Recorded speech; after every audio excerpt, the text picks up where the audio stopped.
It's a pleasure to have you all here for the third day of India Fashion Forum 2015, and we'll start with our first session, which is creating experiential retail, the key to making our fashion experience stand out through digital content, technology, loyalty, and CRM, supply chain management. So everyone, I hope you're ready to witness, because we are witnessing a shift in retail from physical to experiential, where the currency of value is the experience. Times of transformation create opportunities.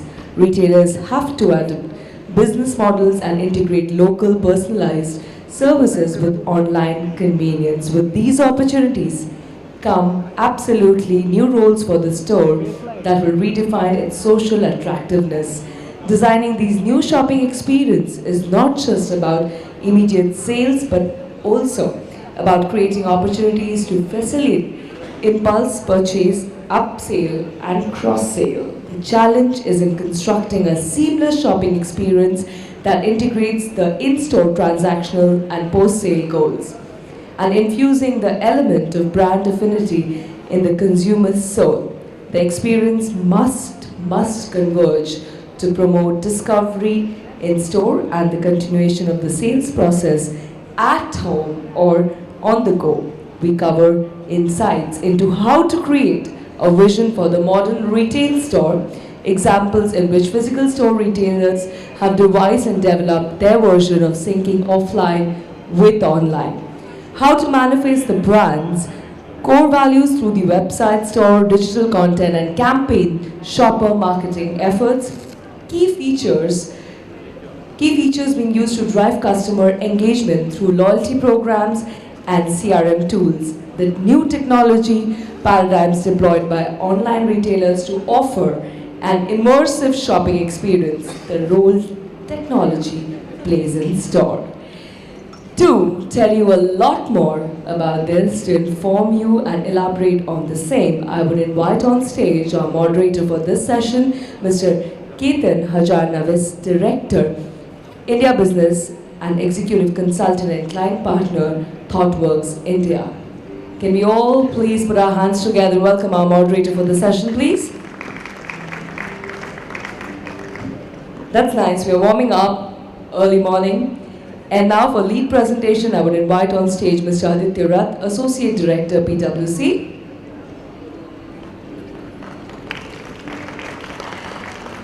Charnita Kaur, Head Visual Communication and Merchandising, Fashion, Snapdeal.com. Mr. Hemant Satyanarayana, CEO, The Virtual Fitting Room, Dressy. Mr. Kamal Khushlani, MD, Mufti. Ms. Papya Das, Business Head, Omved Lifestyle.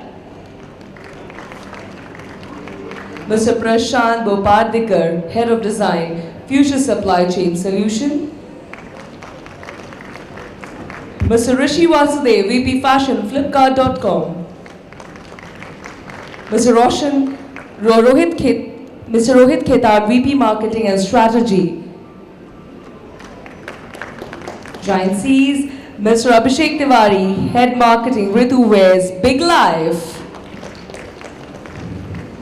Thank you so much, everyone. I would hand over this session and he will take it forward, our moderator for the session.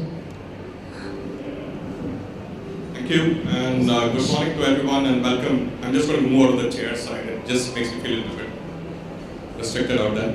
So thank you to all of you for coming over. Day 3 of wonderful conference and wonderful event that's going on. And thank you all for making it early morning today.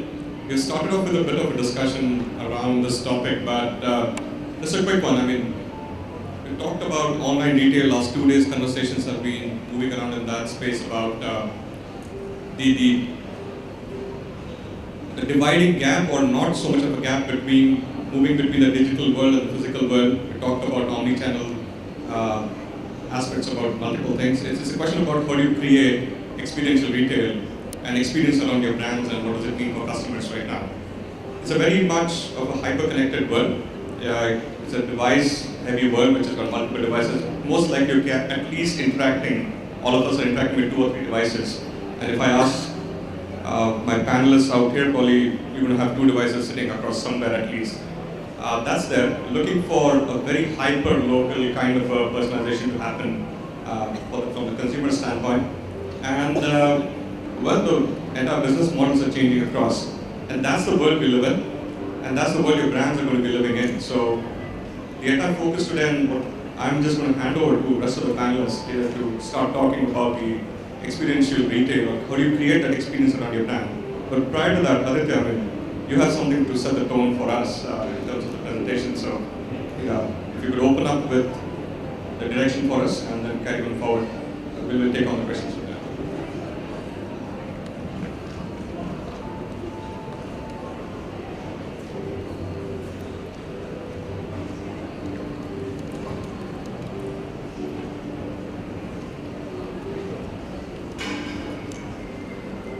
Great. Good morning. Thank you for making it on time once again. My 10:45 start in the Western Express highway itself means that we know what we're doing here. Well, this is a pretty interesting topic and personally very close to my heart. The reason is, as I was mentioning to my fellow panelists this morning, that I've got at least one.com visiting our house once, at least twice or thrice a week. So I'm a shopaholic in that sense, and everybody in my family does now, pretty much whatever we can, on both the online and the offline world. So when the topic was given, it was pretty interesting to see how does this whole thing is going to change, or is actually transitioning into something beautiful that we will all experience right here in our lives, pretty much sitting out of India. Well, things haven't changed as fast as they have in the last 2 or 3 years. We agree to this? It's dramatically changing, and that's changing across different segments, it's changing across different kinds of customers, and that's creating a huge disruptions in the minds of people, both in the retailers, both in the consumers, suppliers. The entire ecosystem is going through a huge transition.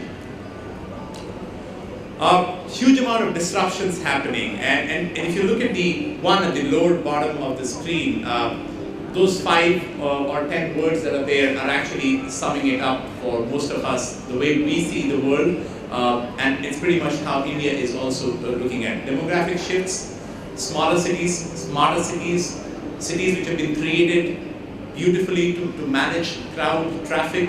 It's not necessarily every city becomes a mega city, it transitions into that. Economic power, we're spending a lot of money today. We're getting investments in, we had our lull, but I think we're getting our act together there. Urbanization. The interesting bit about urbanization is that it's going to change the behavior.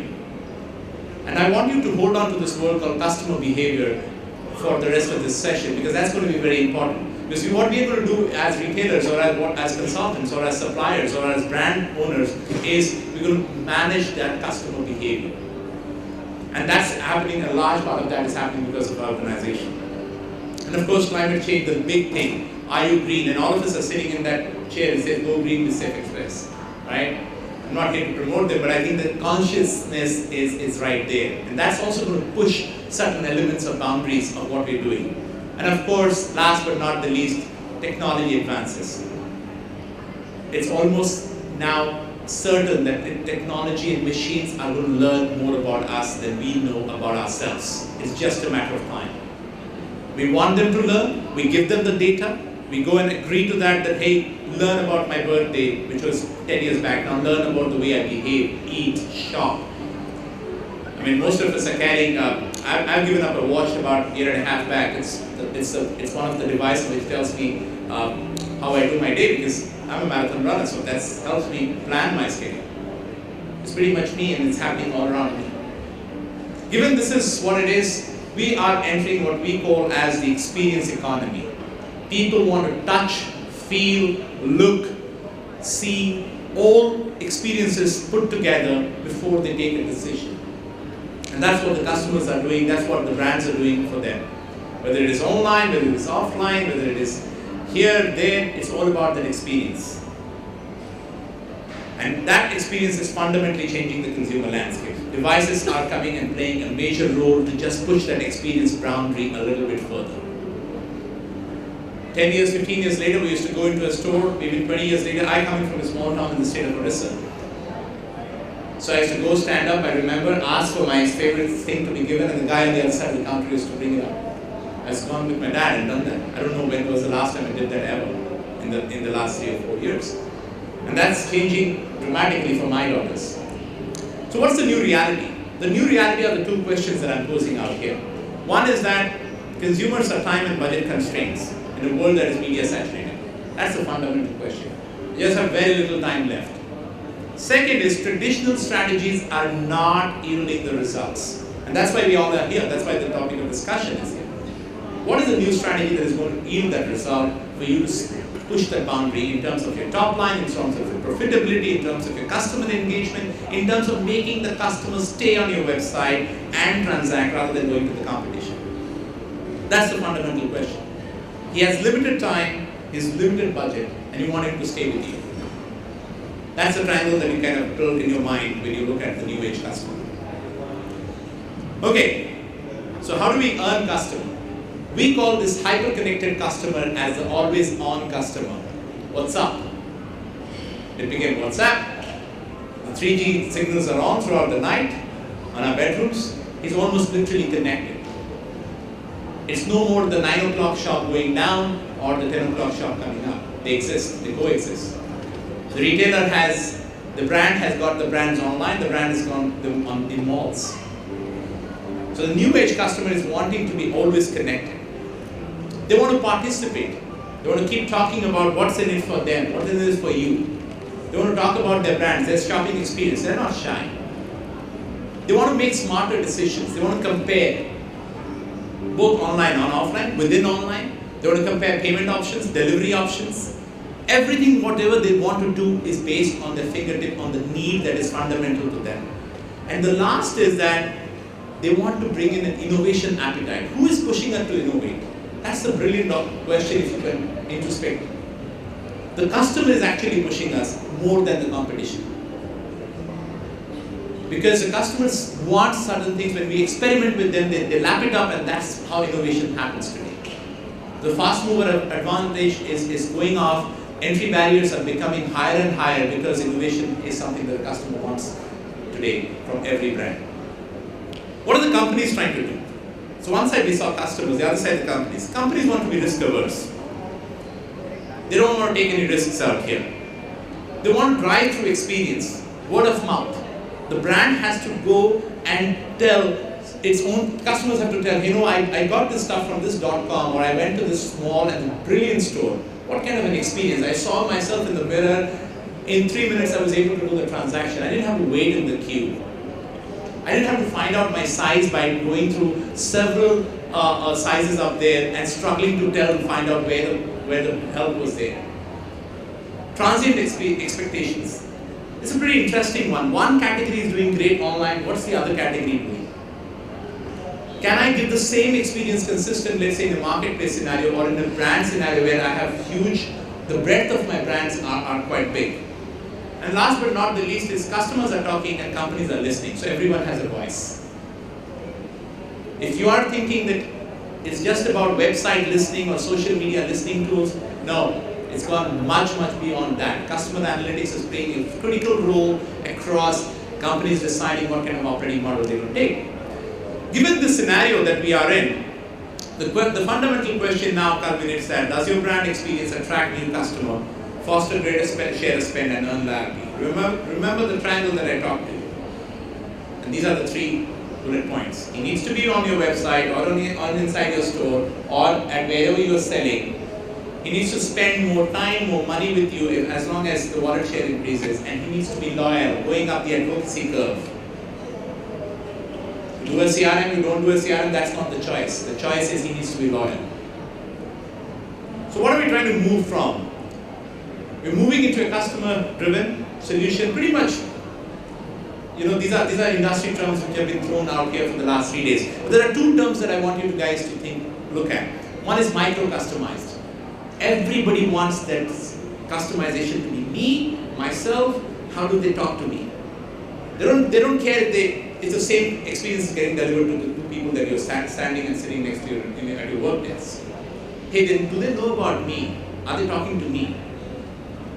The second one is anticipatory. You love when the brand or the website or when the retailer comes or the .com comes and anticipates your needs and kind of gives the service that you need. It actually directionally tells you what to buy. That's the beauty of the new age retail. That's the beauty of technology being matched up with what we call as a very latent or a very subdued need. Earlier you used to pick up your car or your bike or take a public transport, reach a mall, figure out the store, size not available. All happened in the last 3 to 5 years, and it's just going to just ramp it up big time. So what are the 3 things we need? Speed and agility. Brands have to be quick on their feet. Because if you're not going to do it, somebody else is going to do it. And it's just going to make it difficult. Empowerment. Give the power, the choice to the user. As much as you take it out and give it to them, as much as you empower them, they're going to help you with a lot of feedback in the system, and that helps your operating model. Last but not the least, and it's very, very critical, and we do this survey across the world every year called Total Retail. We don't call them offline or online, we call them Total Retail. It's one model that exists. Trust and confidence. That's very, very significant in this whole place. So all of us have heard of different horror stories, but I'll tell you one story, and one of them is on the panel here. And the interesting story was that this lady orders a movie. The order delivers. She opens the packet. The movie is not inside the packet, but she has got a similar movie of the same genre. She's got the return of the money because the movie was not there, and she's got a sorry card. All 3 done in the same transaction. Right or wrong, you got the customer. And for this to happen, there has to be a certain amount of method to the madness behind. And that's where technology plays a role. That's where technology makes it much more predictable and sustainable. And that's what the trust and confidence. Trust and confidence cannot be done with man-to-man marketing. This is where technology comes in, puts the framework so that people and processes can behave the way we want them to behave. I just want to come for about a couple of minutes on this whole concept of mobility and trends. A lot of smartphones, mobile advertisement, and why I'm doing mobility, I'll let you know in a minute. See, we've been now kind of thrown with this word called apps. For everything there is an app. But is it just about apps? The answer is no. It's a whole bunch of ecosystem that is up there which actually connects and creates the hyper-connected customer. If we understand it, it is just a matter of time when the 150, 200 million smartphone users are going up to the 800 million or a billion cell phone users. It's just a matter of time. There is no going back that route. That's a one-way street, and it's only going to go up. And it's going to go up faster. It's going to go up in a far more mature manner, and it's for us as brand owners and retailers and technology companies to adapt to this changing landscape. Last but not the least, we're going to go into some very interesting conversation. 3 examples. Have any of you heard about these examples? Very good. As long as you haven't heard, I can try to give you a quick story around this. First one is a store. I think it's there in the US. The store is an unmanned store, pretty much, largely. So what the lady is doing is that she's actually ordering the size. She's tried one size. It's a very small store, unmanned. There's robotics behind, gets the size for her. That fits her. She looks nice. She just swipes and moves on. The second store is in Guatemala, I think. What they do is that this chap called Meatpack is actually a convenience store. So in case you are in, so Meatpack has opened convenience stores next to their competition stores. So when you are in the competition store, your cell phone flashes 99% discount on Meatpack. The sooner you run out of the competition store and go to Meatpack, because the discount keeps coming down by the minute or by on a time slam. So you have to get out of the competition and come to their store. Pretty interesting technology being used. Woolworths is in Australia. It's just a wall, virtual wall. You just go look at the wall, use one of your devices and order, and it gets home delivered or delivered at a convenience location. And with drones coming in, and I was in San Francisco last year when one of the technology partners actually got a Coke delivered to us on a drone inside the conference room. And yeah, it's just October 16th, 17th or something. I remember the date also. It's interesting, it was easy. So the delivery option was by road, by mail, by drone. And he clicked drone and then the drone came in. There's no more, so they're experimenting it. It's just a matter of time. So let's get started. Your customers aren't waiting for you, neither is your competition. Thank you. Thanks for the tip. So, I think what he has done is kind of set the tone for a lot of the things. I'm going to come down here because I can look up at all of you guys and chat a bit. So, what we have on the panel out here is a bunch of guys. They come from the online retail space, they come from online businesses, they come from the brands in the retail business, and there are a couple of us who also come from we are the enabling people, we are the technology guys across different spaces. So the first one I'm just going to throw up as a question and try to bust the myth of experiential retail. What is experience? What is experience in the context of what you do? Is it about convenience? Is it about engagement? Is it about personalization? Is it about the merchandise itself, the brand itself? What is it, and why do you do all of that? So, you could take a stab. There's my this. It would be good if first time you're speaking, you just quickly introduce back on and where you come from and what's the perspective. That'd be interesting. Hi. My name is Prashant. I am from Future Supply Chain. I look after the complete supply chain design.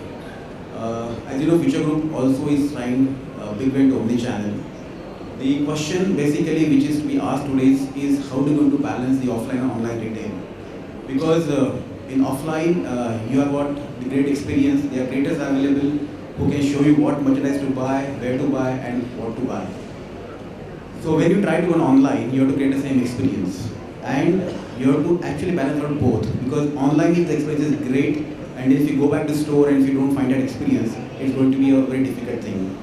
Similarly, if offline you are great and online you are not great, then again it's going to dilute a brand. So basically what I feel is that if you have to create experience, you have to be equally cautious that your values, your supply chain, everything has to be properly managed so that customers will engage and you can generate loyalty for customers. So where you're coming from is more around get your retail operations towards fulfillment and delivery sorted in the context of experience. Absolutely. And that's that. Anyone? I had a more fundamental view of this. I don't know. I didn't know what experiential retail was exactly till I looked it up. So what it said was that experiential retail is something that immerses the consumer in the experience of the brand. So first, where our brands need to deliver is first they need to get a story or what is the brand about. It needs to be clear in the brand owner's head, and then communicating that to the customer through an experience in the store, which is delightful, obviously, and drives sales at the same time. So that is what experiential retail is about. What I come from Genesis. It's a technology company. So obviously, when we are talking about experiential retail, these days a lot of it is around tech. Naturally that mobile POS or making it more convenient to shop, or they're shopping online, etc. But I was just thinking about what is an experience, and an experience according to me is something that you can remember, and that I think is kind of not there for a lot of the brands that are operating today, is the sense that most fashion stores are pretty static when it comes to the experience that they offer. So there are rows and rows of clothes and you just select. So, and if you go online, it's the same experience, but it's a pretty dull experience at that. So what you're looking at is the so I'm just coming to the conclusion. The concluding thought that I had was, experience means that you have to activate all the senses, and something that does that pretty well is when you go to food retail. Think of food retail, food service retailing. So QSR or fine dining. You keep going back to restaurants. You keep going back to your favorite restaurant. Why do you do that? Because you got the full experience. You got the full deal out of it. You just didn't buy a product. You bought an experience. You got a great meal. You got a lovely ambiance, you got maybe some nice music, and you got some memories to cherish out of it. So probably what our offline retailers can do in terms of taking the fight back to the online retail is to kind of create that kind of ambiance, to give that... Hold that thought. We'll come back to the offline-online retail fights. Yeah, it's not about the fight. So there were some examples that I thought of, but we can come back to that. Sure. But what I'm gathering from your point is that customer experience as to when they are consuming that service is what you're looking at as one of the points on the experience part. But let me shift it from the tech side to any of the brands or the online businesses. Okay.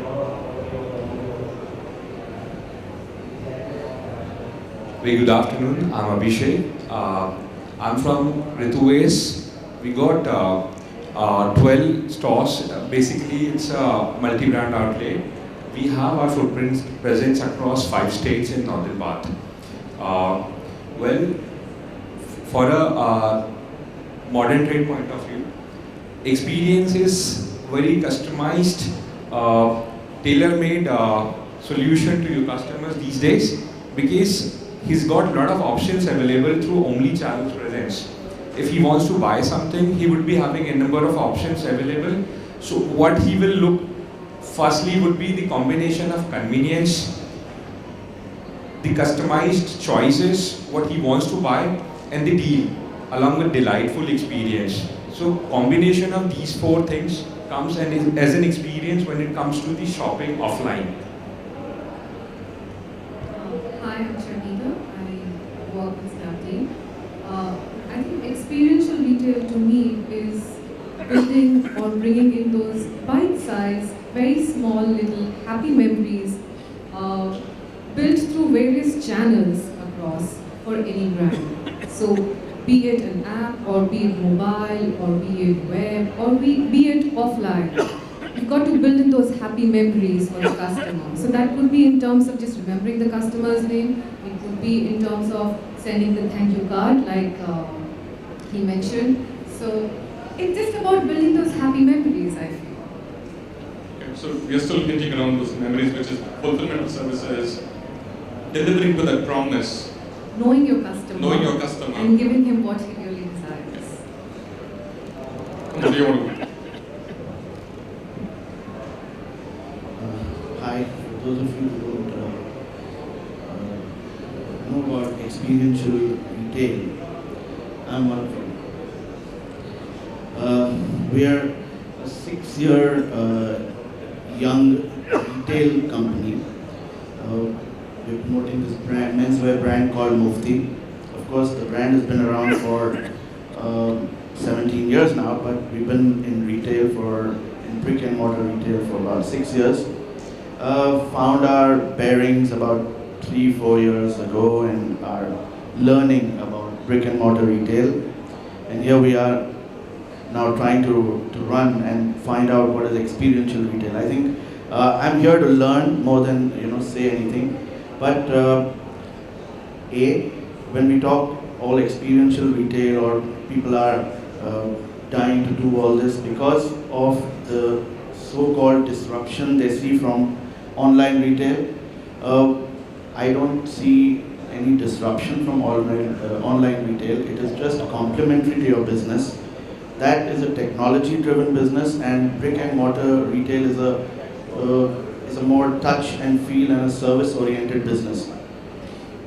So for us, we are trying to understand what we have to do for the customer to delight him. But what's most important is that the customer comes to us at the end of the day to buy a product, and the biggest delight that he experiences is when he uses your product and is satisfied, and you deliver your promise of whatever is your value proposition that you're giving your consumer.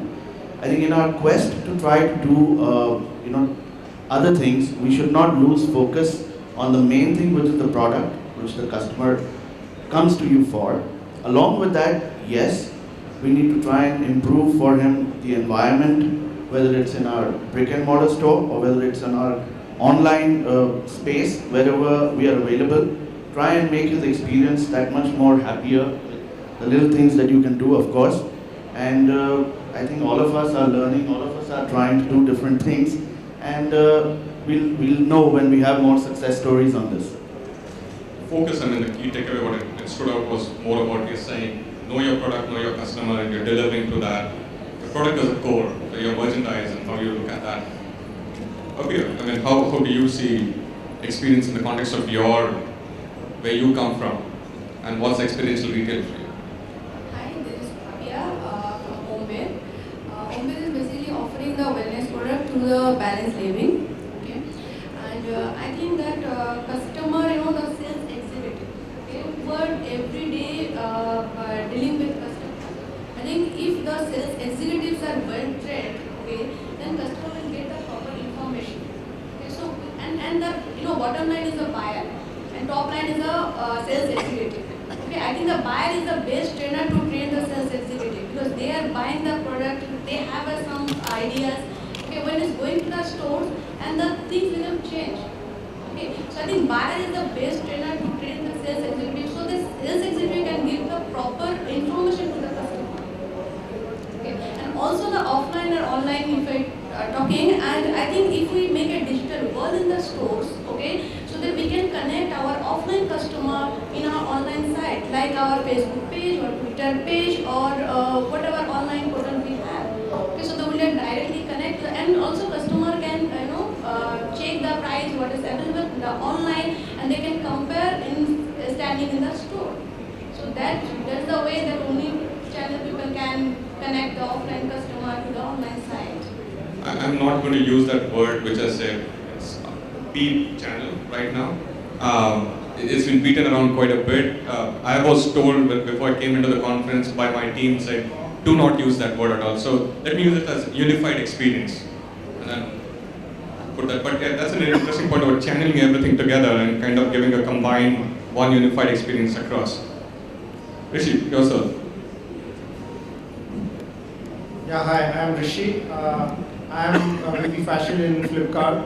Just joined there 4 months back. Before that, I used to be heading Calvin Klein, and before that, Arrow, Izod, Gant in India. So for me, it's not this side versus that side. It's just a continuum. I think what's going on is that technology has really enabled a lot of services which now can reach the consumer. And because of that, the consumer's expectation of service is changing all the time.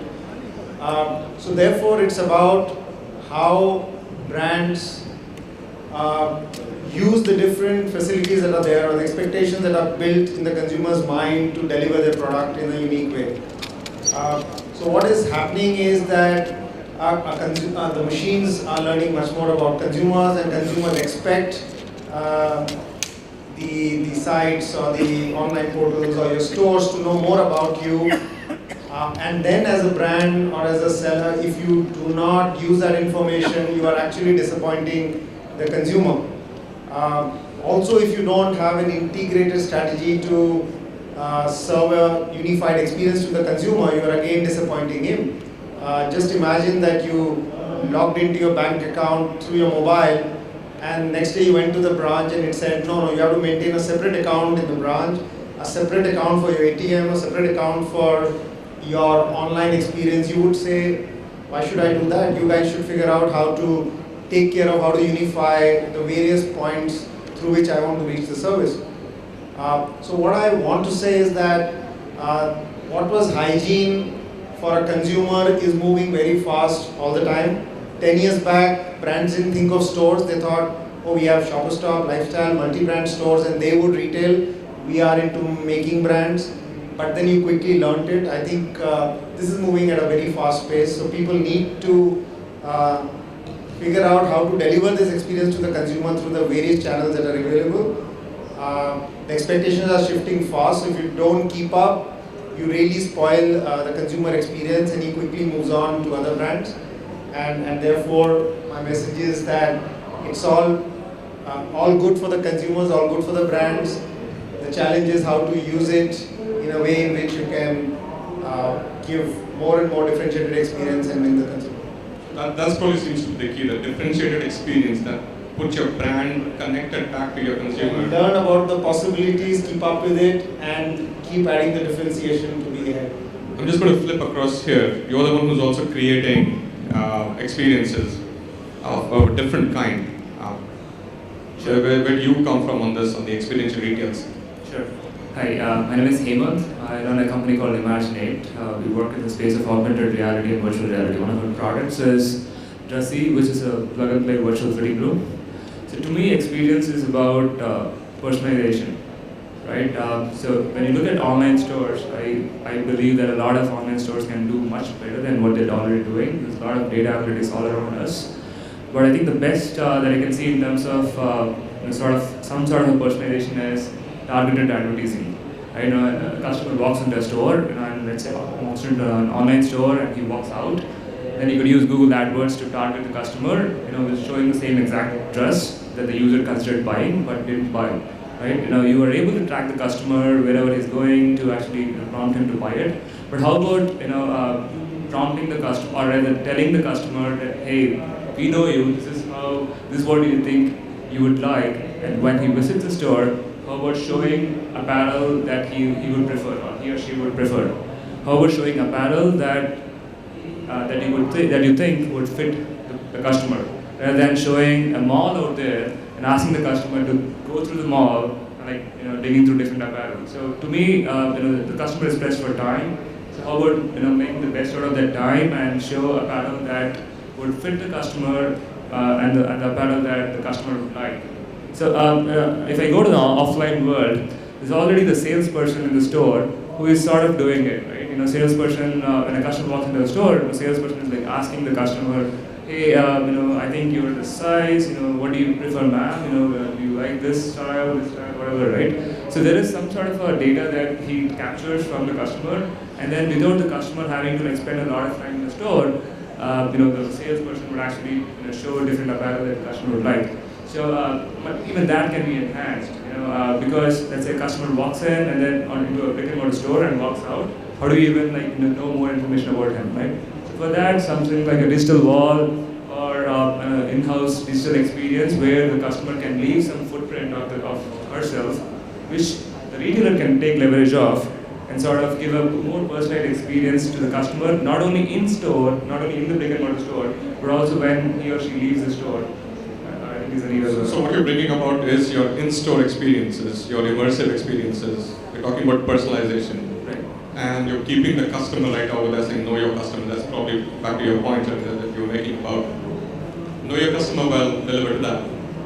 Let me switch this across a little bit more. So get a sense of experiential retail, get a sense of what all that involves in the context of the different businesses we come from and what we do. What is at the core? I would assume it's either customer or the brand.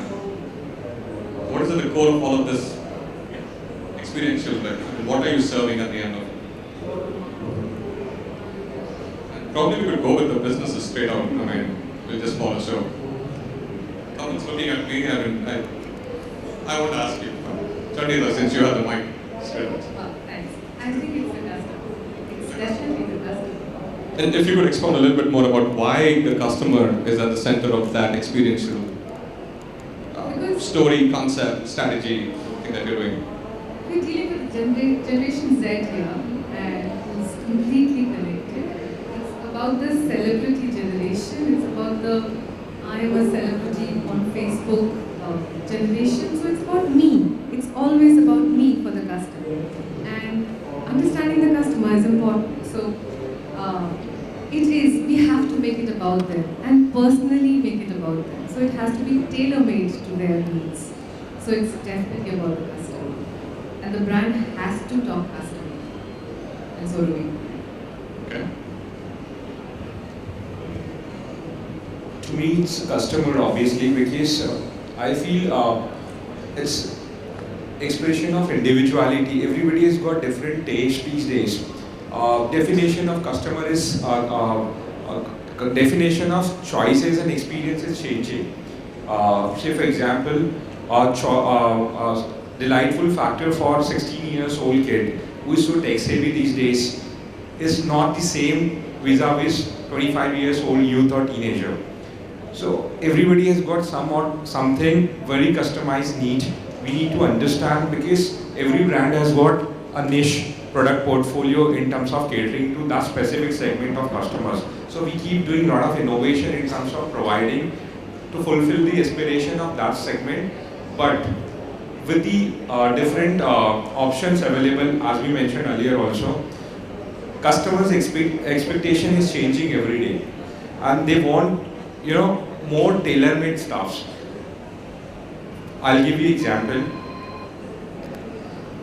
Probably it used to be the aspiration for any kid to go along with the parents to shop, but these days it's other way around. Youth is the aspiration, and people who are 40, 45 years old, they are following the trend. They want to be young. So that individual expression and individuality expression is the need.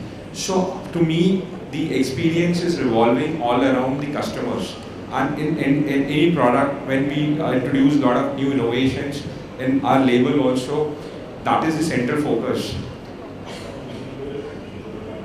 Rishi. See, brands, if you go to the core of brands serve multi-purposes, right? So one purpose is that brands give a consistent experience. So if it's a consistent product, quality, the way you consume it, then there are brands which say something about you. They make you feel in a certain way, or they say something about you. So different brands play different roles. So in a world where now the access to the consumer is open to many brands, so the brands which are serving a basic need would really have to align much more to how fast consumer is changing their need. And then there are brands which say something about you, which really operate in a very high platform. So therefore then consumers try to change the way they consume the brand because that's what they want to be. Those are the aspirational brands. So for example, take mobile as a market. In mobile, except the top leading brand where people wait to buy that brand, most other brands are moving into where people are choosing one product over the other based on the features that are available. And therefore, consumers really at the center. The other case, also consumer is at the center, but then you are really not trying to react to every day how consumer will do it, but you are trying to do something to the consumer which says, what does it say about me? So you have in apparel the fashion brand, fast fashion brands, and then you have the Ralph Lauren's and the Calvin Klein's where you would want that logo to say something about you. So different brands play in different zones, and therefore their time that they take and the way they react to consumer is slightly different. But yes, it's all about what the consumers want. If consumers stop caring about what brands they wear, I think those brands won't exist. I'm just going to hop over to Aditya. You've seen probably all sides of this entire ecosystem. Brands, retailers, businesses, technology guys. Where does this go? I mean, is it really that consumer is still in the middle of all of this experiential thing? Is it really the brand or the product or the merchandise? Okay, the way we see it is slightly a Venn diagram, and that's the way consultants always see it. We kind of put it in a diagram. First of all, experience is an expression. And that's very, very core to an individual. I'm feeling happy, I'm feeling sad, both are experiences, and both the experiences. Till a long time in India, experience and expression did not have platforms. So today you have platforms where you express. And hence, a lot of people know what you're feeling right now. I'm sitting here, I'm twiddling my thumb, the location is here, tagging my friend, tagging you along, telling your company that we are together. Oh boy, look at the experience that I've given and the expression that is coming. So brand is looking at 7, 10 of us who are sitting here. Says, okay, these are a bunch of people who are talking about something here. So brand wants to connect with you. So the largest circle of the Venn diagram is the brand is becoming digital. Brand is becoming much more savvier to the younger. The generation Z was the Z was the new one. I thought we were X, Y, and then got the Z one, yeah. So that's like possibly the 19-year-old, 21-year-old out of college. So the brand is becoming digital. The customer is slightly not at the center, but is skewed towards a corner of a Venn diagram and say that it's very close to the brand. So the center is a lot of activity of transactions and experience, and all of that is at the center today because everybody is trying to make sense of it. I mean, on the stage here, we have got a lot of mature brands which are upcoming, and a lot of technology innovation, and all of us are trying to make sense of that small layer of consumer experience. So we don't necessarily say there is a center, but we do say that the customer is the closest, the heart, it's the nucleus, surrounded by a digital brand, and then the bigger one is the experience, because all three of them have to be in one straight line for that experience to be expressed in the same manner as somebody rightly mentioned, as the brand has a promise to deliver, and that's the promise. Once delivered, the experience.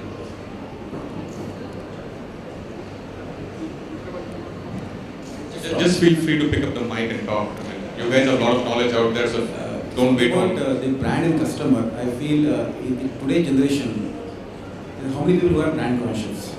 Because ultimately what today's customer is looking for is basically the options. Because if I have to buy a mobile phone, then I exactly know what features I'm looking for. And when I go on an online site and I compare everything, I find out a brand which is actually, or a phone which is giving all the features and value for money.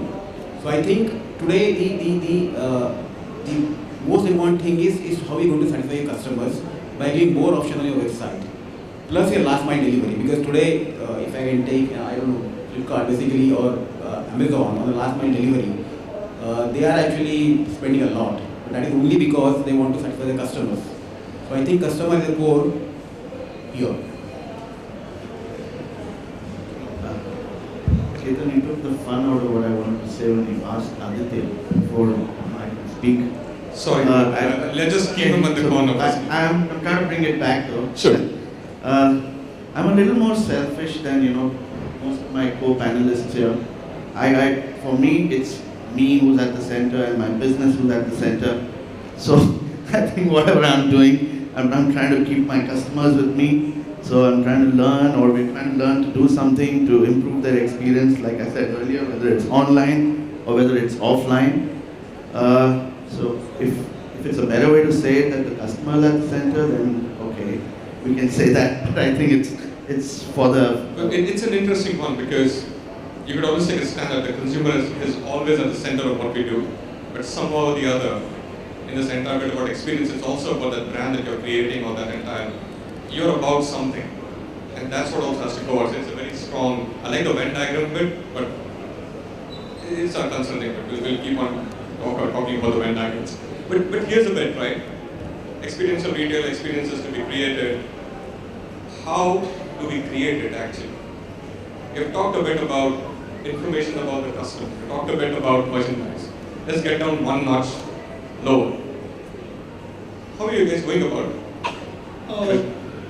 I thought really one of the ways, Aditya mentioned that technology has a lot to do with it, and how you make things precise and how you track your customer and know your customer. That's pretty precise. I mean, that's wonderful. But there are also another aspect to it where he said technology puts method to your madness, but experience is also about magic, and how you create the magic. You need better people. At the end of the day. So better people need to be running a show, and you need to be empowering them to take those decisions. So because I don't think a computer could write that thank you card or sorry card. So you need to be having someone in the warehouse team who can put in a sorry card, and and who has the guts to do that.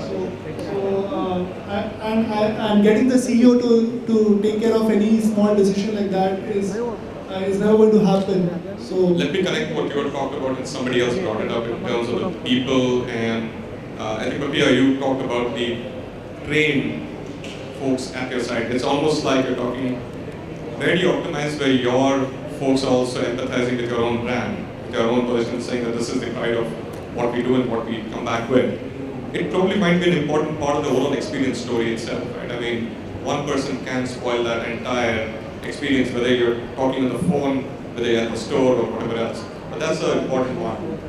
Anything around that part? Yeah, I want to bring out a very the point that I was touching upon is that things are changing so fast that unless brands keep up in newer and newer ways of differentiating their experience, the consumer would have moved on. So just to give you some context to it, about a couple of years back, Flipkart was not into fashion retailing, and people used to say clothes are about touch and feel, who would buy it online, etc. And today you see that it was launched on the web. The big brands came in, they said we want a nice looking stores, and they got some stores where they could put the experience like the offline experience online. And then what happened, the business is multiplying, the business started moving to mobile. Now, last year December, 10% of business was on mobile. This year December, 70% is on mobile. So by December next year, this year, maybe 95%, 90% would be on mobile. And look at some statistics. 100 million smartphones are shipped in a year. maybe 3 million desktops stroke laptop go out. So more and more people are consuming online, on the mobile. We thought that unless consumer has the desktop experience, he doesn't see products in a certain size, he would not shop. And what the consumer tells us, the conversion rate for apparel and fashion as a category is better on mobile. People are going through more product page views on mobile than they were doing on desktop, and the conversion is better. So now what's happening is that consumers are defining based on the possibilities of what experience they want, and technology would keep evolving in letting people. So for example, a feature that would soon come in is called Geo. That means if you are in a city, you would see more merchandise around you so that you can get it in 2 hours. It takes you 2 hours to step out of your house, go to a mall, pick up a shirt and come back, and here you can get it delivered to you with a lot of people working on the last mile. You could have facilities where you're chatting with your friends on a particular item, so you're shopping as a group, and so on and so forth. So somebody who innovates on experience or service could really win the battle. In taxi space you saw people invested a lot on building capabilities in terms of backend, etc. And yet somebody gave an experience, or in the hotel industry, Airbnb, where they created an experience which actually was so differentiated that assets that you created did not matter. It was how you connected that experience to the consumer. So a lot of things are changing very fast, a lot of possibilities are opening up, and the more and more people stay very close to this development and use it in a way to deliver an experience, would start seeing exponential growth in their business. Let me take you a little bit further on that. Yeah. I mean, and this could be biased on my part. I'm using my space in the consumer. Is it more that we see Flipkart or Snapdeal or similar such as a convenience plus accessibility, or is it my loyalty to that particular brand which says, hey, get me the best possible channel to go buy that, and hence you're providing it, versus I don't get that brand and wherever I like it. I mean, I'm trying to differentiate between accessibility, convenience, versus that entire fact that I have a loyalty to something.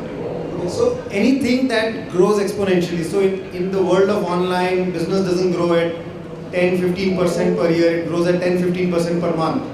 When it is growing at an exponential rate, that means there are multiple factors at play. That means people got a delta on availability, they got delta on best price. So for example, there is a brand, I see only full price merchandise in the store, but I know I have to drive about 10 miles out and I can get it on discount. Here you're getting both together, so you have benefit of pricing, you have better delivery, you have easy return options, and a whole lot of machine learning that's happening all the time, CRM happening without you having to fill up any form, because the machine is learning what you like to see and what you like to react to. Data is being captured, what you're looking at, what you put in your cart, what you bought, you didn't buy, where were you at that time, what time of the day, what time in the night.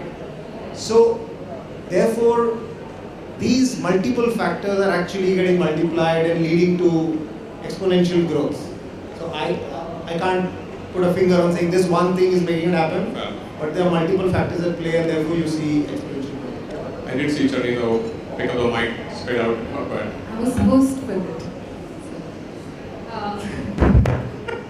just like to add here, with the mobile burst which is happening, somewhere the shift has become into shopping as an activity versus shopping as an experience. And I feel it's a little incorrect, because shopping has always been an experience and we'll have to keep it to that.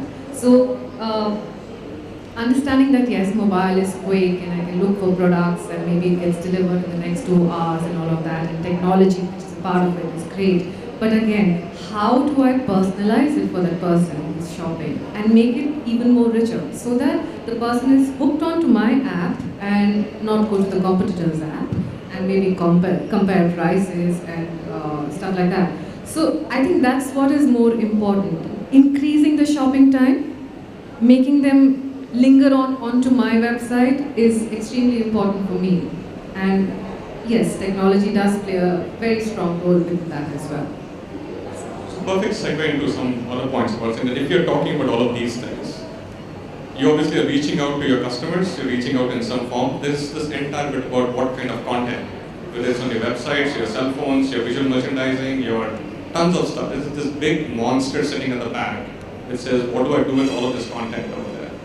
And that's one part. We talked a little bit about knowing your customer. There's so much about knowing your inventory also as a part of experience. This is where is what I shipped out or what is that entire thing doing. But point is information, insights, analytics. We keep on talking about multiple things about consumer behavior, the buying pattern, your geo part that you talked about. So there's information, data, all of that space, which is in multiple different places again, which brings to point all your things about loyalty and CRM and analytics of different kinds. Then we have the entire bit around not the supply chain, but you start kind of bringing it down and say merchandising, your assortments, your pricing engines, your other elements. I mean, all of that, I would assume, together would add up to your experience from your brand perspective to your consumer.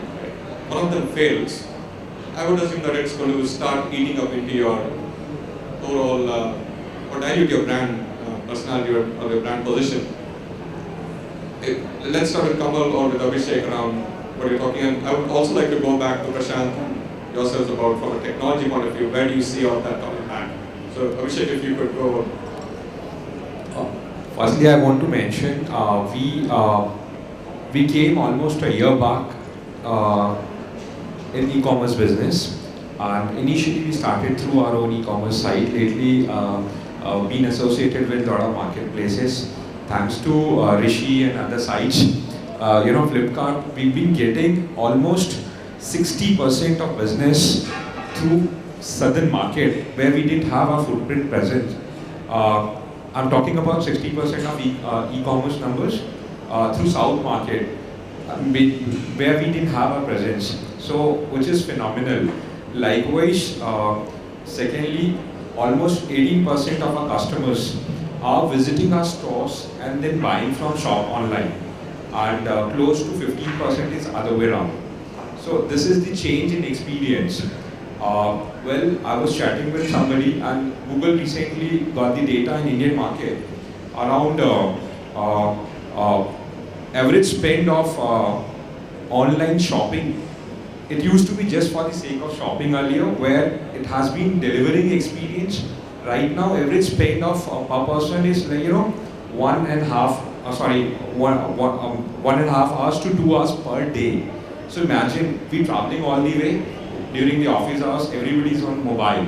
So spending a lot of time in online shopping or social media. It's not only about the collecting the loyalty points or giving the loyalty points through stores, through CRM, but also the social point, because every retailer has got the social media available these days. So we keep linking both the experience, offline and online experience, and we are giving the social points also. So this is the need of ours. It's not the choice, it's need of ours. I'll try to answer your question if I understood it correctly. I think you're right. We do need a 360-degree solution for the online business and offline business, or omni-channelizing or whatever. Right from warehousing to your logistics, to inventory management, to customer experience while he's browsing through your product on your site or wherever. Everything has to work out well for him, especially today's generation Z, so to say. They really don't have time to waste, and these kids are so quick and so perceptive, and I cannot even imagine myself doing things that at the speed at which they do on mobile phones. No wonder so much of business has moved on to mobile phones. We as a company, if I can share what we are doing, we are taking the online business very seriously, and creating partnerships with my co-panelists sitting here and some who are not present here, because they have the platform, they have the technology, and for brands like us, wherever there is a footfall, is an opportunity to grab and sell.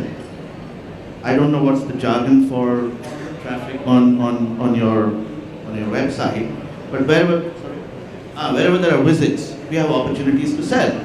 So of course we have our own online portal as well, but we have very few visits. So we are partnering with them, and for that, just one thing, I wish my CEO was here, he could have answered. We're dedicating a full floor in our warehouse only to the marketplace. And it's a serious business. You guys have to wake up to it and do everything that's right to exploit the opportunity that has become available to us. I'm just going to switch over to Emin, Prashant, and yourself out here. You're enabling all of these guys in some form or way. Where does it come from your perspective? I would say supply chain technology plays a major role, offline or online. But I think online it plays a very major role because you have to have technology which actually takes your orders, then it gets transferred to warehouse as quickly as possible. Then today customer is demanding, he wants his delivery to happen in the next 4 hours time. So what kind of technology are you using to basically pick in the warehouse, sort the merchandise as per the pin codes, and then load it in the truck as per the commitment to the customer, and giving the complete visibility of that merchandise in the last mile to the customer. That is where technology plays a major role. So you need to have, there's a time come when you have to invest in technology in terms of sorters, in terms of pick to light or put to light. You have to have all the vehicles which are GPS enabled and give the visibility to the customers. So that is where technology plays a major role. I have a very quick note. Talking about supply chain logistics, there are a lot of returns as well in the apparel segment, and that's pretty expensive for the retailer. And there are models which came around to solve that problem, like when I order a dress, why don't you just send one size lesser and one size higher, and the customer would return the rest, right? But that's still a big problem in the logistics supply chain, sort of an expense to the retailer. So I think there is a need for knowing the customer in advance, knowing what size will fit the customer and deliver the exact size to the customer finally, so that it can reduce on the expenses on logistics. I'm just going to shift over this side towards the audience in terms of, I've been paying attention but not been looking at you, so don't mind. Let's open it up for some questions out here to the panelists, and let's take it down there.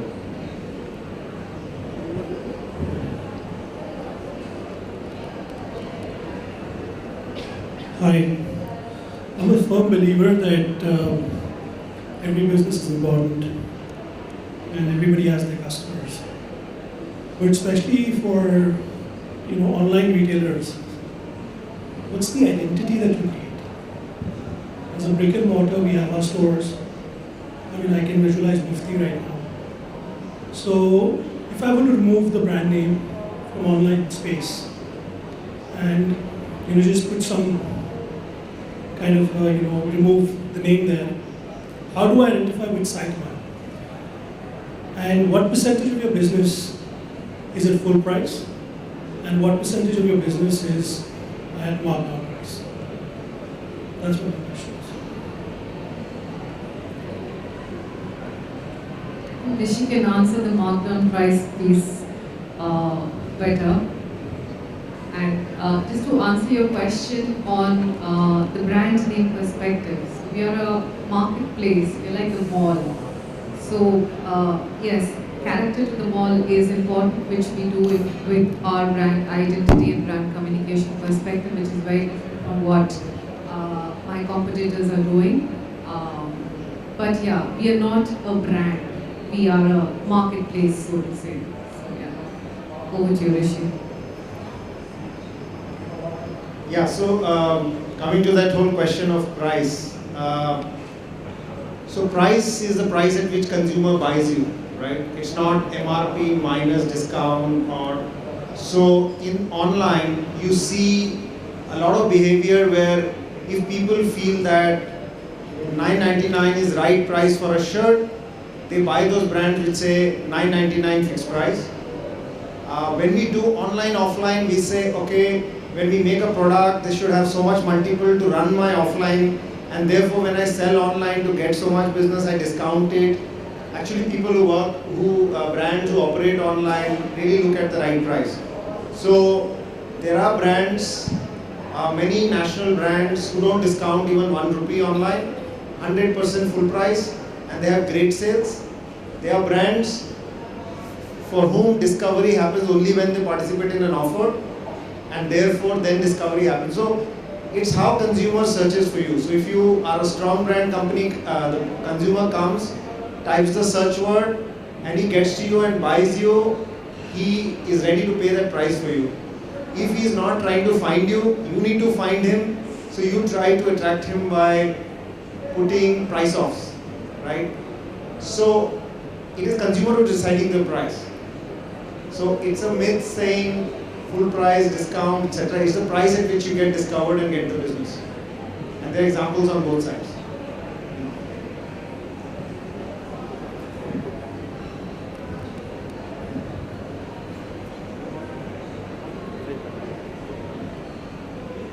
I wanted to get a perspective from some of you who talked about listing and selling through marketplaces on the importance of leveraging real-time store inventory as opposed to setting up a separate warehouse or DC.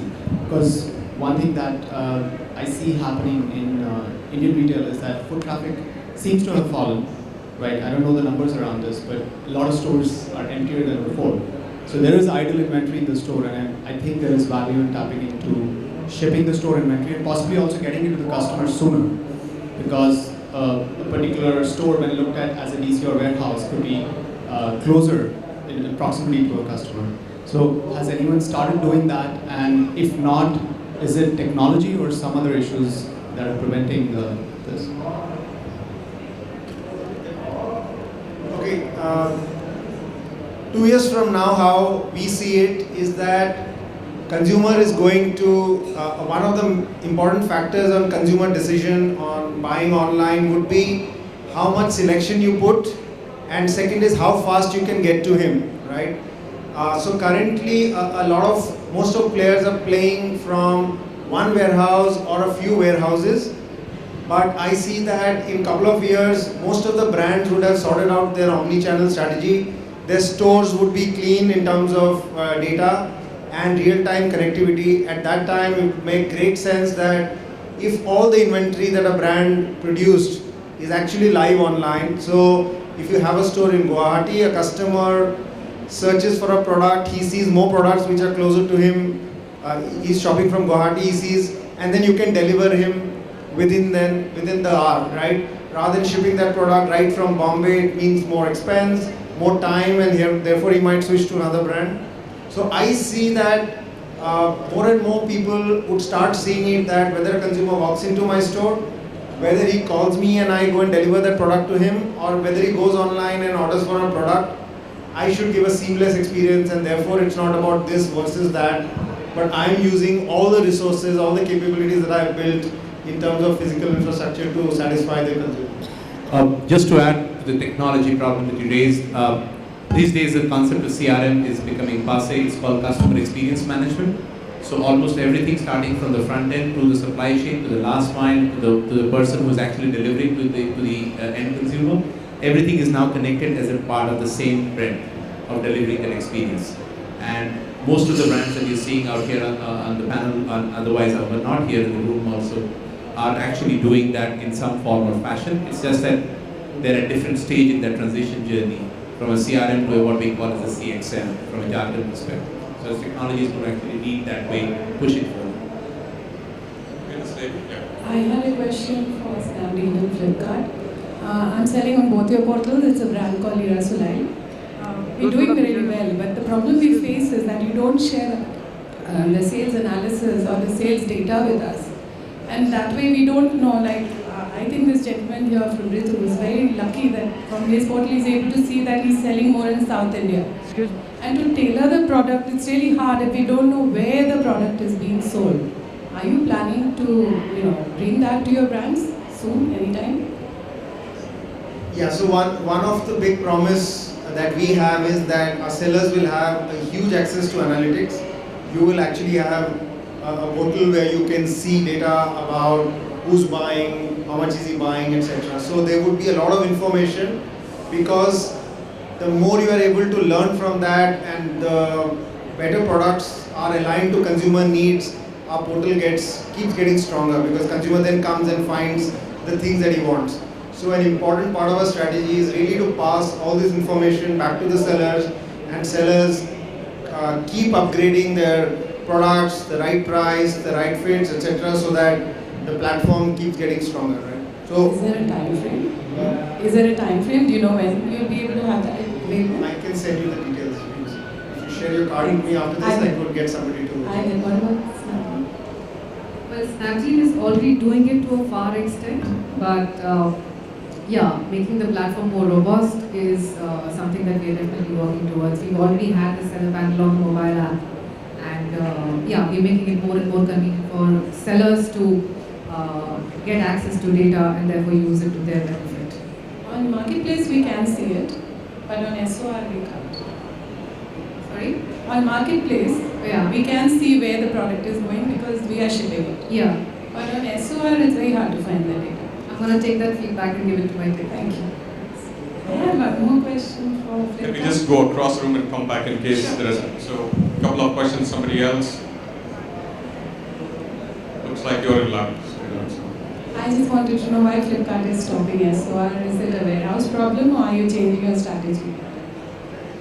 You seem to be stopping SOR. You only going to Marketplace. So it's a big move, and it's because we want it to become a pure platform. Today we see that about 70% of our business is controlled by Marketplace, and there are these 30-40% brands which we buy and then try to sell, but that is unfair to the 70% who are not getting the support, like you said, of analytics and pricing, etc.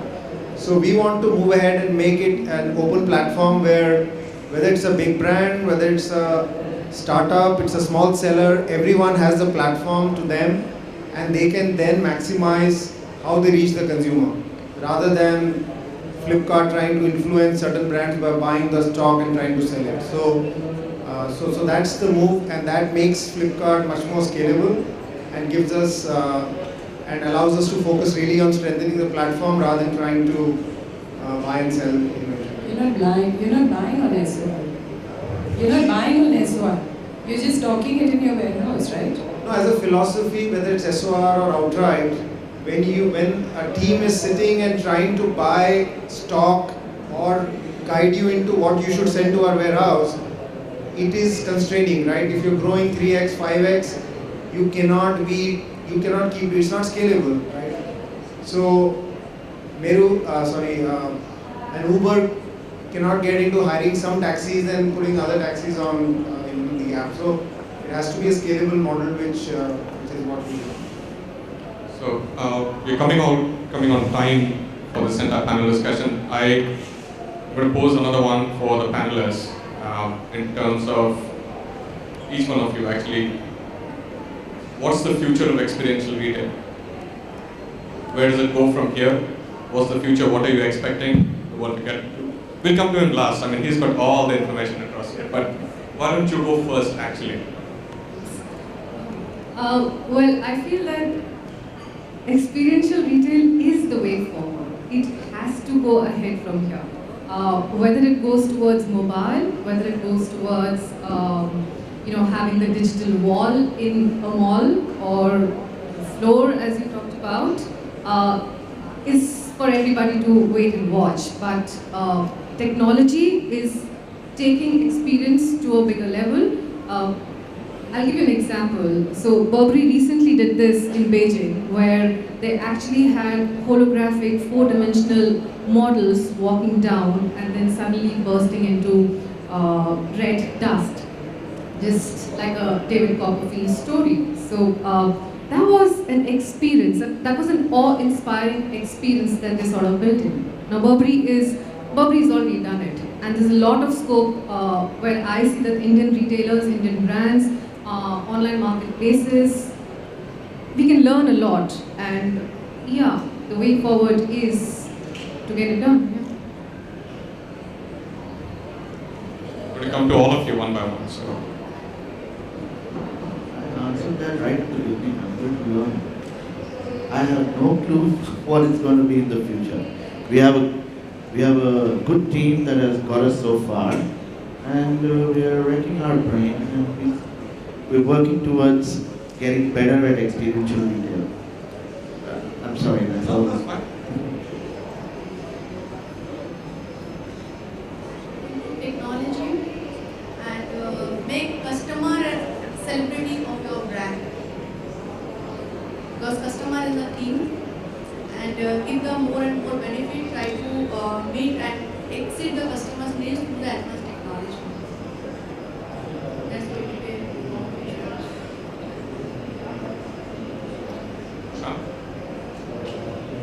I have no clue basically where going to go. But yes, technology is going to play a major role. Maybe offline 3D walls, maybe one shop, online, the faster connectivity, better websites. For you specifically, I mean, is it going to be more in-store or is it going to be in the supply chain? Supply chain is again going to be very agile.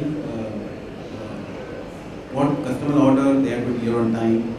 So technology is going to play a part. Shop and website is very impacted. I foresee a lot of work around personalization and predictive shopping experience. So maybe sites someday will quickly learn what you want, and therefore morning you will hear a bell and somebody would arrive with things which you wanted to buy but didn't express, and therefore even without going to the site you actually get what you would have wanted at that time. If that starts emptying the bank balance, that's a different one, right? If that starts emptying the bank balance, but that would be an amazing experience.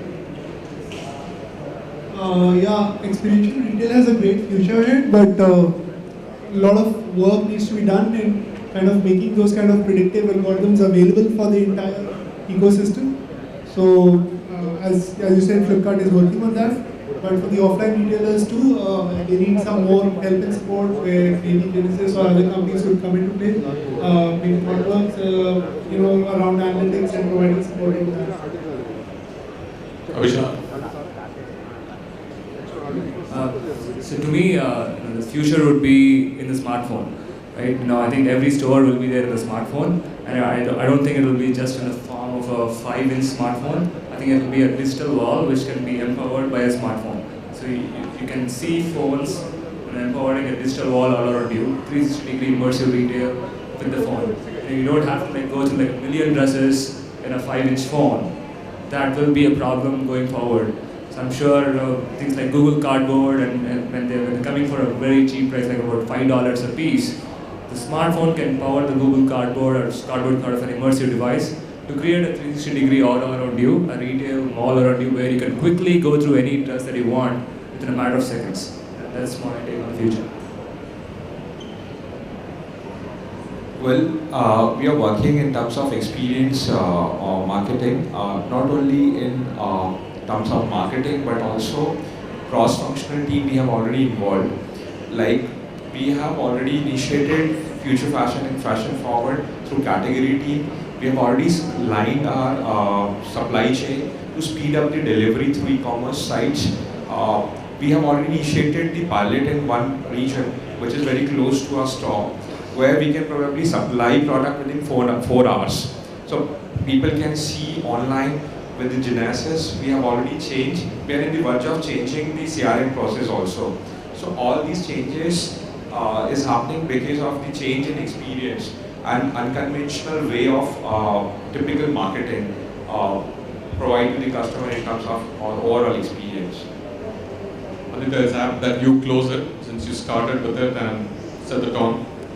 Okay, so in case you want to know what the future is, we'll urge you to look at The World is in Beta. Just do a Google on it. It's got some amazing videos that PwC has put up there. And I'm going to be holding the same line. But I think there's a couple of quick things that I was going to mention. I'm going to steal Charnita's point around Minority Report 2002.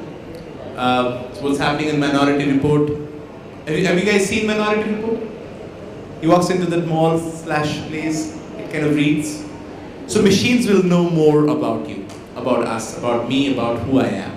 The machine can be an intelligent laptop, desktop, cell phone, all around you. That's one thing that's going to happen.